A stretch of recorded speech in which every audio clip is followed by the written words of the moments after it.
Hello friends, I am Nisha from Nisa's kitchen. Welcome to my channel. ഇന്ന് ഞാനിവിടെ ഉണ്ടാക്കാൻ പോകുന്നത് പച്ച ഏത്തക്ക ഉപയോഗിച്ചിട്ടുള്ള ഒരു തോരനാണ്. ഈ വീഡിയോ ഇഷ്ടമായാൽ ചാനൽ സബ്സ്ക്രൈബ് ചെയ്യാൻ മറക്കരുത്. റെഗുലറായിട്ട് അപ്ഡേറ്റ്സ് കിട്ടാൻ മറക്കാതെ ബെല്ലൈക്കോൺ പ്രസ് ചെയ്യുക. ഇതിലേക്ക് ആവശ്യമായ ഇൻഗ്രീഡിയൻസ് എന്തൊക്കെയാണെന്ന് നോക്കാം. പച്ച ഏത്തക്ക 3 എണ്ണം, ചെറിയ ഉള്ളി അരിഞ്ഞെടുത്തത് 6-7 എണ്ണം, വറ്റൽമുളക് 2 എണ്ണം, കറിവേപ്പില 2 തണ്ട്. അരപ്പിനാവശ്യമായ ഇൻഗ്രീഡിയൻസ്: തേങ്ങ ചുരണ്ടിയെടുത്തത് അരമുറി, നല്ല ജീരകം 1/4 ടീസ്പൂൺ, വെളുത്തുള്ളി 1 അല്ലി, പച്ചമുളക് ചെറുത് 4 എണ്ണം, മഞ്ഞൾപ്പൊടി 1/2 ടീസ്പൂൺ, ചെറിയ ഉള്ളി 2 എണ്ണം, കടുക് 1 ടീസ്പൂൺ, കുത്തരി 1 ടീസ്പൂൺ, ആവശ്യത്തിന് വെളിച്ചെണ്ണ, ഉപ്പ്. ഇനി പ്രിപ്പറേഷൻ നോക്കാം. പച്ചക്കായ തൊലി കളഞ്ഞ ശേഷം ഇതുപോലെ ചെറുതായിട്ട് കട്ട് ചെയ്തെടുക്കുക. തൊലി കളയുക എന്ന് പറയുമ്പോൾ അതിൻ്റെ മുഴുവനും തൊലിയും ചെത്തിക്കളയാൻ പാടില്ല. അതിൻ്റെ കട്ടിയുള്ള പുറം തൊലി ഒന്ന് ചീകി കളഞ്ഞെടുത്താൽ മതി. അതിന് ശേഷം ചെറുതായിട്ട് അരിഞ്ഞ് വെള്ളത്തിലിട്ട് വെക്കണം. ഒന്നുകിൽ നമ്മൾ കായ അരിഞ്ഞാൽ ഉടനെ കുക്ക് ചെയ്യാൻ താമസം ഉണ്ടെന്നുണ്ടെങ്കിൽ ഇതുപോലെ വെള്ളത്തിലിട്ട് വെക്കുക. അല്ലെന്നുണ്ടെങ്കിൽ അത് നിറം മാറി കറുത്തു പോകും. അടുത്തായിട്ട് അരപ്പ് തയ്യാറാക്കിയെടുക്കണം. ഞാനിപ്പോൾ ഇവിടെ അരപ്പ് റെഡിയാക്കി വെച്ചിട്ടുണ്ട്. നമ്മൾ എടുത്തു വെച്ചിരുന്ന തേങ്ങയിലോട്ട് 1/2 ടീസ്പൂൺ മഞ്ഞൾപ്പൊടിയും 1/4 ടീസ്പൂൺ നല്ല ജീരകവും 1 വെളുത്തുള്ളി, 4 പച്ചമുളക്, 2 ചെറിയ ഉള്ളി ഇത്രയും ചേർത്തിട്ട് ഇതുപോലെ നന്നായിട്ടൊന്ന് ക്രഷ് ചെയ്തെടുക്കണം. ഇത് അരച്ചെടുക്കാൻ പാടില്ല, നന്നായിട്ടൊന്ന് ചതച്ചെടുത്താൽ മതി. ഇനി നമുക്ക് തോരൻ തയ്യാറാക്കിയെടുക്കാം. അതിനായിട്ട് ഒരു പാൻ അടുപ്പിൽ വെച്ചിട്ടുണ്ട്. അതിലേക്ക് 2-3 ടേബിൾ സ്പൂൺ ഓയിൽ ഒഴിച്ചു കൊടുക്കാം. വെളിച്ചെണ്ണ അല്ലെങ്കിൽ ഏതെങ്കിലും വെജിറ്റബിൾ ഓയിൽ ഉപയോഗിക്കാം. ഇനി ഇതിലോട്ട് 1 ടീസ്പൂൺ കടുക് ഇട്ട് കൊടുക്കാം. എപ്പോഴും ഓയിൽ നന്നായി ചൂടായതിന് ശേഷം മാത്രം കടുക് ഇടുക. അങ്ങനെയാകുമ്പോൾ കടുക് വളരെ പെട്ടെന്ന് പൊട്ടിക്കിട്ടും. എണ്ണ ചൂടല്ലെങ്കിൽ ചില സമയത്ത് കടുക് പൊട്ടാതെ കിടക്കും. അങ്ങനെ വരുമ്പോൾ നമ്മുടെ കറിക്കൊക്കെ ഒരു കയ്പ്പ് രസം വരും. ഇനി ഇതിലോട്ട് 1 സ്പൂൺ അരി ഇട്ട് കൊടുക്കാം. ഞാൻ കുത്തരിയാണ് ചേർത്തിരിക്കുന്നത്. നമുക്ക് ഏത് അരി വേണമെങ്കിലും ഉപയോഗിക്കാം. അരി നന്നായി ചൂടായി കഴിയുമ്പോൾ ഇതുപോലെ അത് ഒന്ന് പൊട്ടി വീർത്ത് വരും. ഇപ്പോൾ അരി മുഴുവനും പൊട്ടി വന്നിട്ടുണ്ട്. ഇതിലോട്ട് അരിഞ്ഞു വെച്ചിരിക്കുന്ന ചെറിയ ഉള്ളി ചേർക്കാം, കറിവേപ്പില ചേർക്കാം, വറ്റൽമുളക് ചേർക്കാം. ഇനി നമുക്ക് ഇതെല്ലാം കൂടെ നന്നായിട്ടൊന്ന് വഴറ്റിയെടുക്കണം. മീഡിയം ഹീറ്റിലിട്ടിട്ട് ഈ ഉള്ളിയെല്ലാം നന്നായിട്ടൊന്ന് സോഫ്റ്റായിട്ട് വരുന്നത് വരെ വഴറ്റാം. വിട്ട് മിക്സ് ചെയ്ത് കൊടുത്തുകൊണ്ടിരിക്കുക. ഒരുപാട് മൊരിയിച്ചെടുക്കേണ്ട ആവശ്യമില്ല. എല്ലാം നന്നായിട്ടൊന്ന് ട്രാൻസ്പെറൻ്റ് ആയിട്ട് വന്നേച്ചാൽ മതി. ഉള്ളിയൊക്കെ ഇപ്പോൾ സോഫ്റ്റായിട്ട് വന്നിട്ടുണ്ട്.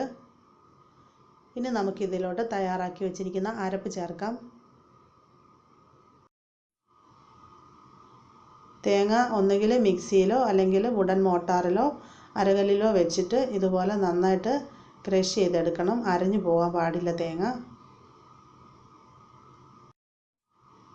നന്നായിട്ടൊന്ന് മിക്സ് ചെയ്യാം.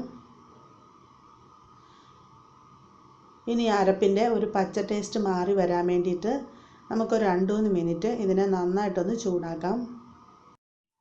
അധിക സമയം തേങ്ങയിട്ട് കുക്ക് ചെയ്യരുത്. ജസ്റ്റ് ഇതിൻ്റെ ഒരു റോ ടേസ്റ്റ് മാറി വന്നുവെച്ചാൽ മാത്രം മതി.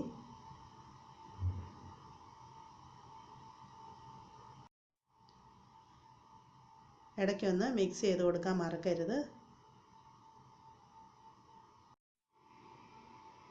ഇപ്പോൾ അരപ്പിൻ്റെ പച്ച ടേസ്റ്റൊക്കെ മാറി വന്നിട്ടുണ്ട്. ഇനി നമുക്കിതിലോട്ട് അരിഞ്ഞു വെച്ചിരിക്കുന്ന പച്ചക്കായ ഇട്ട് കൊടുക്കാം. വെള്ളത്തിലിട്ട് വെച്ചിരുന്നതാണെങ്കിൽ ഇതുപോലെ വെള്ളം നന്നായിട്ട് ഊറ്റിക്കളഞ്ഞ ശേഷം മാത്രം ഇടുക. ഇനി ഇതെല്ലാം കൂടെ നന്നായിട്ട് ഇളക്കി യോജിപ്പിക്കാം. കായും അരപ്പും എല്ലാം കൂടെ നന്നായിട്ട് യോജിച്ച് വരണം.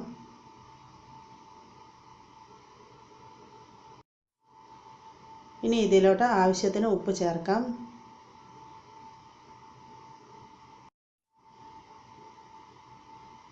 എല്ലാം കൂടെ നന്നായിട്ട് വീണ്ടും മിക്സ് ചെയ്ത് കൊടുക്കാം.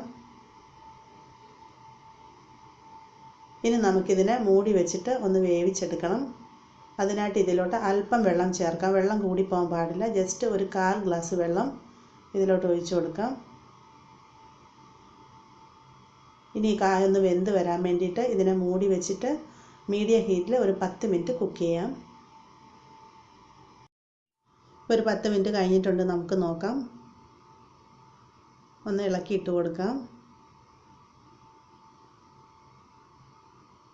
ഇപ്പോൾ ഇത് ഏകദേശം ഒരു 75% കുക്കായി വന്നിട്ടുണ്ട്. നമുക്കിനി ഇത് മൂടി വെക്കേണ്ട ആവശ്യമില്ല. ഇതിനെ തുറന്ന് വെച്ച് നമുക്ക് ലോ ഹീറ്റിൽ വേണം ബാക്കി കുക്ക് ചെയ്തെടുക്കാനായിട്ട്. ഇത് കുറച്ചുകൂടി വെന്ത് വരാനുണ്ട്. അതുപോലെ തന്നെ ഇതിൻ്റെ ഉള്ളിൽ കുറച്ചും കൂടെ വെള്ളമുണ്ട്. അതൊക്കെ നന്നായിട്ട് ഡ്രൈ ആയിട്ട് വരണം.